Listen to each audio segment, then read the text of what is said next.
Now, former Lieutenant Governor Bill Bolling, who served under both Democratic and Republican governors in Virginia. Good morning to you. Now, you know Virginia very well. Despite what the polls show, what's the sentiment of people on the ground there?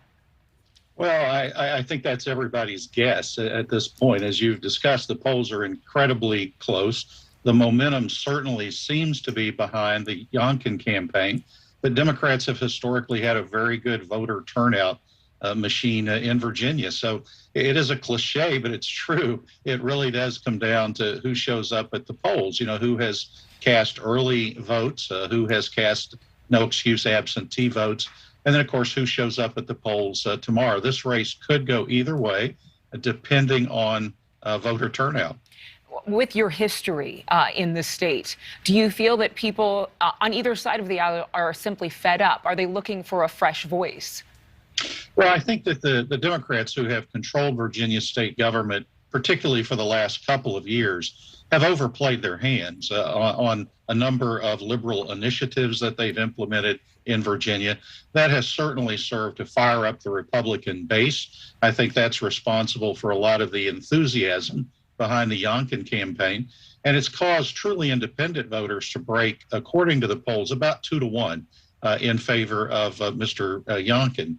So Republicans are in this race. And if you're a Republican in Virginia, that's where you want to be. The truth is Democrats have won the last 13 top of the ticket statewide political campaigns in Virginia by a margin of 7 points. So the fact that Youngkin is in this race, the fact that he may be a little bit ahead, the fact that momentum is on his side really does show that the Virginia electorate in 2021 is very different than it was in 2020, very different than it was back in 2017. You make a good point about voter excitement right now. As Joe Khalil mentioned, Glenn Youngkin's strategy has been to distance himself from former President Trump, even with the fired up Republicans there. Do you think that those in Virginia understand why he's doing this? Well, I think so. One of the things that's been remarkable to me is how well Mr. Youngkin has held together the Republican base behind his candidacy. And as we all know, that's no small task these days. There are a lot of different factions in the Republican Party. But I think Republicans are tired of losing, having lost these last 13 top of the ticket statewide campaigns. I think they're very concerned about the current direction of the state. And because of that, I think they're willing to forgive a lot of things that they may not have been willing to forgive in the past. And that's what it takes. For Republicans to win in Virginia these days, it has to be a perfect storm. Republicans have to nominate a good candidate who runs a good campaign. They've done that. Democrats have to make some mistakes along the way. Goodness knows they've done that.